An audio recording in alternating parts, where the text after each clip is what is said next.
तो पार्ट 6 की शुरुआत वहीं से होती है जहाँ पिछला पार्ट खत्म हुआ था। हेइन हिनवू से कहती कि जैसे तुम पहले थे वैसे ही बने रहो, मेरे सामने ये प्यार का दिखावा करने की जरूरत नहीं है। ये बोलकर वो अपने रूम में चली जाती है तो हिनवू चला जाता है यांग के साथ ड्रिंक करने, जहाँ वो यांग से कहता है कि मेरा और हेइन का अब कुछ नहीं हो सकता, हमारे बीच इतनी जल्दी सब कुछ ठीक कैसे हो सकता है जबकि हम इन 3 सालों में एक दूसरे के साथ स्ट्रेंजर्स की तरह रहते आए हैं। तो यांग उससे पूछता है कि क्या तुझे उससे प्यार नहीं था? मैंने तुम दोनों को ही देखा है, 3 साल पहले तुम दोनों एक दूसरे के प्यार में पागल थे। वो तुम्हें मनाने के लिए तुम्हारे होम टाउन हेलीकॉप्टर लेकर पहुंच गई थी, अपने पेरेंट्स के खिलाफ जाकर उसने तुमसे शादी की। हम सबको पता है कि तब तुम दोनों एक दूसरे से प्यार करते थे, तो अब बताओ कि वो क्या था? फिर वो कहता है कि वो तो सालों पहले था। तो यांग उसे एग्जाम्पल देकर समझाता है कि ऐसा नहीं होता, एक बार अगर हम स्विमिंग सीख जाते हैं फिर भी हम 10 या 20 साल बाद भी स्विमिंग करना नहीं भूलते। उसी तरह प्यार भी होता है, भले ही तुम भूल गए हो पर तुम्हारे दिल को पता होता है तुम किससे प्यार करते हो। फिर वो कहता है कि स्विमिंग और प्यार दोनों अलग बात है, प्यार में कुछ स्पेशल नहीं है। हमने शादी किया क्योंकि हम एक दूसरे से प्यार करते थे, तो फिर शादी के बाद हमारा प्यार कहाँ चला गया? इस पे यांग कहता है कि एज ए डिवोर्स स्पेशलिस्ट मुझे लगता है कि मेन प्रॉब्लम शादी में ही है। शादी के बाद लड़का लड़की हमेशा के लिए एक दूसरे के साथ बन जाते हैं, इस वजह से लाइफ में कोई और एक्साइटमेंट नहीं बचती, इसीलिए एक दूसरे के साथ झगड़े वगैरह होते रहते हैं। कुछ केस में काम में बिजी होने की वजह से प्यार का टाइम ही नहीं मिलता, इसीलिए पति पत्नी के बीच दूरियां बनने लग जाती है। और मुझे लगता है कि तुम्हारी केस में भी यही हुआ है। आखिर में यांग हम जैसे सिंगल्स के लिए कहता है अगर लंबे टाइम तक अपने लव लाइफ को जिंदा रखना है तो सबसे बेस्ट ऑप्शन है शादी ही मत करो। अगले दिन हम हेइन की आंटी बोमजा को देखते हैं जो अपने एक्स हस्बैंड की शादी में पहुंच जाती है। इसने बोमजा पर अपनी सेक्रेटरी के साथ चीट किया था, इसीलिए बोमजा उसकी शादी में ही उसकी धुलाई कर देती है। वो एकदम गदर मोड में शादी की बैंड ही बजा देती है। ये लोग पुलिस बुला लेते हैं मगर हिनवू आकर बोमजा को बचा लेता है, उन्हें पैसे वगैरह देकर।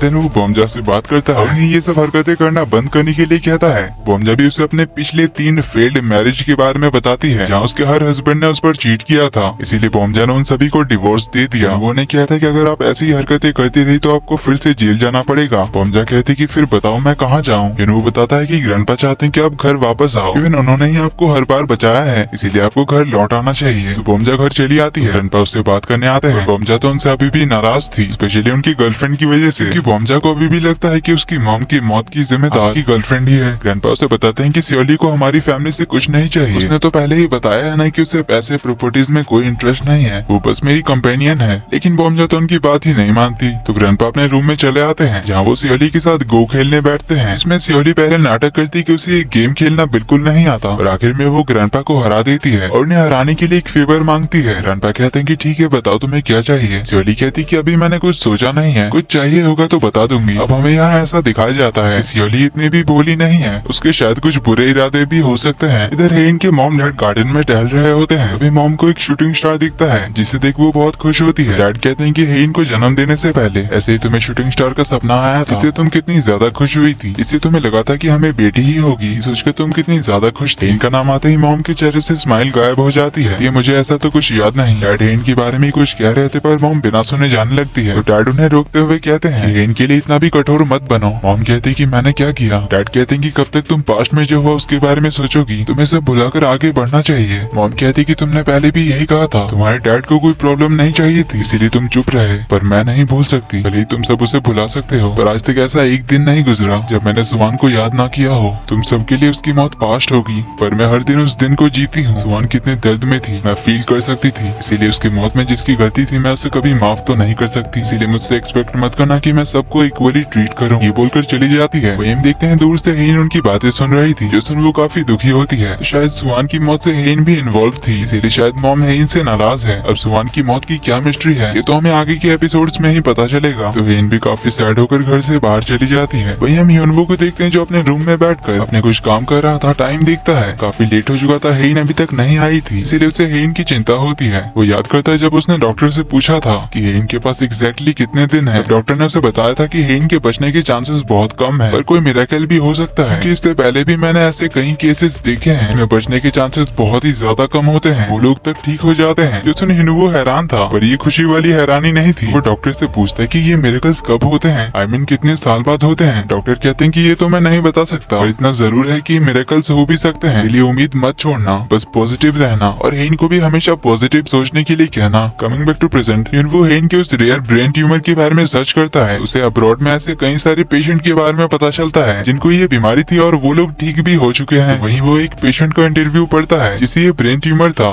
डॉक्टर ने उसे बताया था कि उसके पास बस 3 साल साल है, पर आज वो 30 साल बाद भी जिंदा है, यानी उसकी भी ट्रीटमेंट हो गई थी। जो पढ़कर ह्यूनवो हैरान होता है। ऐसे ही वो घंटों तक इसके बारे में रिसर्च करता रहता है। इसमें उसे कई सारे ऐसे केस मिल जाते हैं जो लोग इस ब्रेन ट्यूमर से बच गए थे। इसमें एक केस में तो मिरेकल ही हो गया था। पेशेंट एक दिन सुबह उठा, डॉक्टर ने चेक किया तो उसका ब्रेन ट्यूमर अचानक गायब हो गया था, जो देख ह्यूनवो भी सरप्राइज था। तो इसी तरह वो कई सारे आर्टिकल्स पढ़ते रहता है। काफी रात हो जाती है तब हेइन घर लौटती है। वो अपने रूम में जाने लगती है, पर उसे ह्यूनवो का ख्याल आता है। रियलाइज करती है कि शायद इसने ह्यूनवो को जो कहा ये सही नहीं था, इसीलिए वो ह्यूनवो को देखने उसके रूम जाती है, जहाँ वो ह्यूनवो को टेबल पे ही सोता हुआ देखती है। तो उसे जगाकर बेड पे सोने के लिए कहने आती है। तभी उसकी नजर पड़ती है ह्यूनवो की लैपटॉप पर। इसमें वो रेयर ब्रेन ट्यूमर के बारे में पढ़ रहा था। कई सारे टैब्स ओपन थे जिनमें इसी ब्रेन ट्यूमर के बारे में कई सारे आर्टिकल्स थे, जिन्हें हेन भी देखकर हैरान होती है। इन्हें पढ़ के वो ह्यूनवो को देखती है और सोचती है कि इतना सब कुछ होने के बाद भी ह्यूनवो को मेरी फिक्र है। तभी ह्यूनवो की भी नींद खुल जाती है। उससे पूछता है कि तुम अचानक यहाँ कैसे? हेन कहती है कि तुम इस तरह क्यों सो रहे थे, बेड पे सो जाओ। ह्यूनवो कहता है सही कहा, तुम भी जाओ सो जाओ। तो हेन उसे गुड नाइट विश करके जाने लगती है। फिर कुछ कदम चलने के बाद ही वो रुक जाती है और कहती है सच कहूँ तो मुझे तुम पर डाउट था। मुझे लगा था कि तुम ये जानने के बाद बहुत खुश होगे कि मैं मरने वाली हूँ। मुझे लगा कि शायद तुम इसीलिए मेरी इतनी केयर कर रहे हो। मैंने तो ये भी शक किया था कि इससे तुम्हारा कोई और ही इरादा है, बट आई एम सॉरी तुम पे डाउट करने के लिए। मुझे पता नहीं था कि तुम्हें सच में मेरी फिक्र है। तुम मेरे लिए इतने सब कुछ पता कर रहे हो।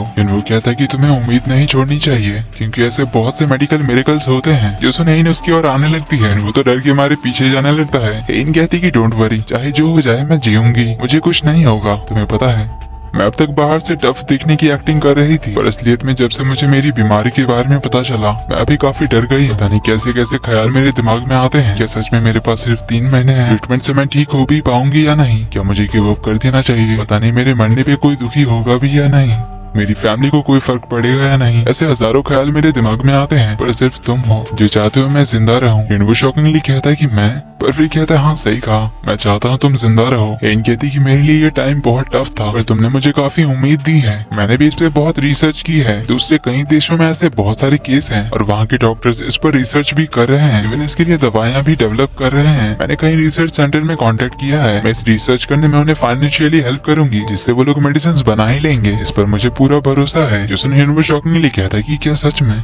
हेन कहती क्या तुम ये सुनकर इतने खुश हो? वो कहता है हाँ मैं बहुत खुश हूँ। तो हेन उसके और थोड़ी करीब आकर कहती है डोंट वरी, मैं सिर्फ तुम्हारे खातिर इतनी आसानी से नहीं मरूंगी। जो सुन वो हाँ में सर हिलाता है। तो हेन बहुत खुश होकर अपने रूम चली जाती है। पर हम देखते हैं वो तो दरवाजे के पास ही बैठ जाता है। पर उसके एक्सप्रेशन से हम समझ पाते हैं इसे तो बस इस फैमिली से निकलने की चिंता थी। इसके बाद हम सुचल को देखते हैं जो अपने वाइफ और बेटे के साथ एक सेल्फी खींच रहा था, पर दाहे उसे मना कर देती है कि वो ये फोटो अपने सोशल मीडिया पर पोस्ट करना चाहता था। तो यहाँ हमें पता चलता है कि इनकी शादी भी सीक्रेट है और सुचल के पेरेंट्स ये नहीं चाहते दाहे के बारे में बाहर किसी को भी पता चले। पर सुचल अपने वाइफ एंड अपने बेटे को दुनिया से इंट्रोड्यूस कराना चाहता है, पर दाहे उसे कहती कि इससे तुम्हारे मॉम डैड नाराज हो सकते हैं और मैं उन्हें परेशान नहीं करना चाहती, इसीलिए ऐसा कुछ भी करने की जरूरत नहीं है। उसके लिए सुचल मान जाता है। दाहे उसे कहता है कि मेरा भाई तुम्हें एक इन्वेस्टर से मिलाना चाहता है। वो अब तक फॉरेन कंपनीज में इन्वेस्ट करता था, पहली बार वो कोरिया आया है और उसके बारे में सबसे इम्पोर्टेंट बात यह है कि वो हर्षाइना ग्रुप के प्रेसिडेंट को जानता है। तो तुम उसके जरिए हर्षाइना ग्रुप के साथ डील करके ग्रैंडपा को खुश कर सकते हो, क्योंकि वो कोरिया की कंपनीज में ट्रिलियंस में इन्वेस्ट करना चाहता है। पर एक प्रॉब्लम है कि वो हेन के कॉलेज का दोस्त है। तभी हम देखते हैं कि एक पार्टी में युनसोंग आता है, जहाँ कुछ देर में हेन भी पहुंच जाती है। अब ये पार्टी हर्षाइना ग्रुप के प्रेसिडेंट ने ही रखी थी, तो पार्टी में प्रेसिडेंट हरमन को देखकर हेन उनकी ओर जाने ही लगी थी कि तभी उसकी एक कॉलेज फ्रेंड उसे रोक लेती है। ये हेन की फ्रेंड कम उसकी राइवल ज्यादा थी, क्योंकि वो भी यहाँ अपने हस्बैंड के साथ हर्षाइना ग्रुप के प्रेसिडेंट से ही मिलने आई थी और युनसोंग इन दोनों का ही कॉलेज फ्रेंड था। पर ये हेन को ताना मारने लग जाती है। तो वो हेन को बताती है कि तुम जरूर जानती होगी प्रेसिडेंट हरमन फैमिली वैल्यूज में ज्यादा बिलीव करते हैं और जो कंपनी हर मामले में बेस्ट होगी वो सिर्फ उन्हीं के साथ पार्टनरशिप करेंगे। बट सैडली तुम यहाँ अकेले आई हो। आसपास देखो हर कोई अपने फैमिली या फिर अपने पार्टनर को साथ लेकर आए हैं, पर तुम्हारा ना कोई फ्रेंड है, ना ही तुम्हारा हस्बैंड तुम्हारे साथ आया है, इसीलिए तुम्हारा तो कोई चांस ही नहीं है। ये बोलकर वो चली जाती है। तो इन वॉशरूम जाकर ह्यूनवो को कॉल लगाती है, उसे जल्दी से यहाँ आने के लिए कहती है। और ह्यूनवो बताता है कि मैं अभी कोर्ट में हूँ और अभी एक ट्रायल चल रही है। ये कहकर वो कॉल काट देता है। तो हेन थोड़ी अपसेट होकर बाहर आती है, जहाँ फिर से उसे वही कॉलेज फ्रेंड मिल जाती है, जो उसे अगेन ताना मारते हुए कहती है कि मैंने सुना तुम्हारा हस्बैंड शायद बिजी है, उसके पास तुम्हारे लिए टाइम ही नहीं है। लोग शायद सही कहते हैं कि तुम दोनों का रिलेशनशिप सही नहीं चल रहा। मैंने तो किसी को ये गॉसिप करते हुए सुना था कि तुम लोग डिवोर्स लेने वाले हो। हेन कहती है ऐसी कोई बात नहीं है, उसे इग्नोर करके जाने लगती है। पर ये तो उसके पीछे ही पड़ जाती है। कहने लगती है कि तुम्हारी लाइफ थोड़ी अच्छी हो जाती है अगर तुमने कॉलेज में युनसोंग का प्रपोजल एक्सेप्ट किया होता। तो हेन पूछती तुम अचानक उसकी बात क्यों कर रही हो? तो ये कहती कि क्या तुम्हें नहीं पता कि मिस्टर हरमन का राइट हैंड कौन कौन है? वो हमारा कॉलेज फ्रेंड युनसुंग है। वो भी एक बहुत ही सक्सेसफुल इन्वेस्टर है। तभी हेन मिस्टर हरमन के पास युनसुंग को देखती है, जिसे देख वो हैरान रह जाती है। उसकी फ्रेंड युनसुंग को बुलाती है, युनसुंग इनकी ओर आने लगता है। हेन तो बस उसे देखते ही रह जाती है। तो युनसुंग इस ड्रामे का सेकंड मेन लीड है। अब इसके एंट्री के बाद हेन और हिनवू के लाइफ में क्या होता है देखेंगे हम अगले पार्ट में। वीडियो पसंद आई तो वीडियो को लाइक कर देना। चैनल पर पहली बार आए तो do subscribe and hit the bell icon.